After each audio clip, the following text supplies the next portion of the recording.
ದಾವಣಗೆರೆಯಲ್ಲಿ ಶಾಸಕ ಶಿವಗಂಗಾ ಬಸವರಾಜ್ ಹೇಳಿಕೆ ಕೊಟ್ಟಿದ್ದಾರೆ.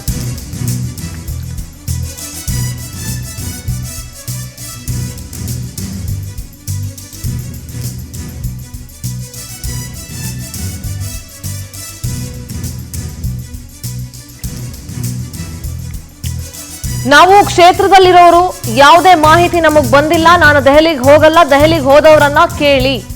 ದಾವಣಗೆರೆಯಲ್ಲಿ ಶಾಸಕ ಶಿವಗಂಗಾ ಬಸವರಾಜ್ ಈ ರೀತಿಯಾಗಿ ಹೇಳಿಕೆ ಕೊಟ್ಟಿದ್ದಾರೆ. ಹೈಕಮಾಂಡ್ ಮಾತಾಡಬಾರದು ಅಂತ ಆದೇಶ ಕೊಟ್ಟಿದೆ, ಹಾಗಾಗಿ ನಾನು ಮಾತನಾಡೋದಿಲ್ಲ, ಹೀಗಾಗಿ ನಾನು ಯಾವುದೇ ಪ್ರತಿಕ್ರಿಯೆ ಕೊಡಲ್ಲ ಅಂತ ದಾವಣಗೆರೆಯಲ್ಲಿ ಶಾಸಕ ಶಿವಗಂಗಾ ಬಸವರಾಜ್ ಹೇಳಿಕೆ ಕೊಟ್ಟಿದ್ದಾರೆ. ಕ್ಷೇತ್ರದಲ್ಲಿರೋರ್ರಿ ನಾವು, ನಮ್ಗೇನ್ ಗೊತ್ತಿರುತ್ತೆ, ಡೆಲ್ಲಿಗೆ ಹೋದವ್ರನ್ನ ಕೇಳಿ ಅಂತ ಹೇಳಿದ್ದಾರೆ.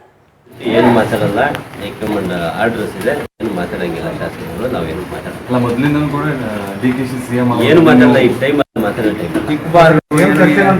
ನನಗೆ ಗೊತ್ತಿಲ್ಲ, ನನಗೆ ಮಾಹಿತಿ ಇಲ್ಲ. No comment. ಪರಿಶ್ರಮ ಇರೋ ಕಡೆ ಇತಿಹಾಸ ಸೃಷ್ಟಿ ಆಗುತ್ತೆ ಅಂತ ಹೇಳಿದ್ದಾರೆ ಸರ್. ಆಯ್ತು, ಅವ್ರು ಹೇಳ್ದಂಗೆ ಆಗಲಿ. ನಾನೆಲ್ಲ ಕಾನ್ಸ್ಟಿಟ್ಯೂನ್ಸಿ ಎಲ್ಲೂ ಹೋಗಲ್ಲ, ಈ ವಾರ ಪೂರ್ತಿ ಕಾನ್ಸ್ಟಿಟ್ಯೂನ್ಸಿ ಅವ್ರವ್ರ ವೈಯಕ್ತಿಕ ಕೆಲಸಕ್ಕೆ ಏನು ಹೋಗಿದ್ರೆ ಗೊತ್ತಿಲ್ಲ, ನಂದೇನು ಏನೋ ಸಂದೇಶ ಗಿಂದೇಶ ಬಂದಾದ್ರೆ ಅಲ್ಲಿಂದ ಏನಿದೆ ನನಗೇನು ಮಾಹಿತಿ ಇಲ್ಲ. ನಿಮ್ಗೆ ಸಂದೇಶ ಏನಾದ್ರು ಬಂದಿತ್ತು ಅದೇ ಮಾತಾಡೋದು? ಏನು ಮಾತಾಡ್ಬೇಡ್ರಿ ಅಂತೇಳಿ ಹೈಕಮಾಂಡ್ ಏನು ಅವತ್ತು ಹಿಂದೆ ಎಲ್ಲಿ ನೋಟಿಸ್ ಕೊಟ್ಟಿದ್ರು, ಅವತ್ತಿಂದ ಮಾತಾಡಿದ್ದೆ, ಈಗಲೂ ಮಾತಾಡಿಲ್ಲ. ಅದರದ್ದೇನು ಸಬ್ಜೆಕ್ಟ್ ಇದ್ರೆ ಮಾತಾಡಿ, ಕಾನ್ಸ್ಟಿಟ್ಯೂನ್ಸಿ ಕೇಳಿ ಕರೆದಿರೋದು ಕೇಳಬೇಕು. ಇದು ದಾವಣಗೆರೆಗೆ ಇರೋರಿಗೆ ಏನು ಗೊತ್ತಾಗ್ತದೆ ವಿಷಯ.